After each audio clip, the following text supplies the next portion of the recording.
आज सुद्धा चाललो भावांनो मी फवारणी करायला. हे बघा हातामध्ये औषध, पाठीवर पंप आणि चाललो आता मी मस्तपैकी. हे बघा आमची कपाशी हे अशा प्रकारे आहे. पण कसं आहे यावर्षी खूप लागला खर्च फवारणीशिवाय नाही पण फवारणी. आता कसं आहे 8 दिवसापूर्वीच दिली फवारणी, तुम्हाला माहीत असं तुम्हाला. आता आज पुन्हा चाललो पाहता, आज शुक्रवार दिवस आहे, चाललो पुन्हा फवारणी करायला.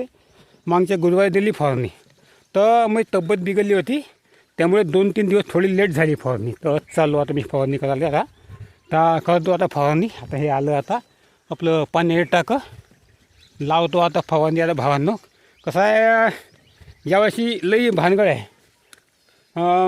रोग कसा आहे ढगाळी वातावरण राहते, त्यानं रोग काही जात नाही, पाणी काही बरोबर येत नाही. त्यानं किती द्या फवारण्या, लई लोकांवर रोग आहे, आमच्यावर असं नाही, प्रत्येकावर रोग आहे यावर्षी. आता का प्रत्येकाला लागत आहे खर्च. आता करून घ्यायचा खर्च भावांनो. आता उपाय नाही राहत, करायला लागते खर्च आता. आणि भावांनो जमा खर्च विषयक माझं ॲप्स तुम्ही डाउनलोड केलं नसेल तर करा डाउनलोड. शेतकऱ्याचा जमा खर्च, घरगुती जमा खर्च, दुकानदार लोकांचा जमा खर्च, ते तर लिहून ठेवता येते, बिल बरोबर येते, बिल पाठवता येते. अनेक गोष्टी आहे, मी आता येतं थोडक्यात सांगू शकत नाही. आता मला पटकन फवारणी करायची आहे.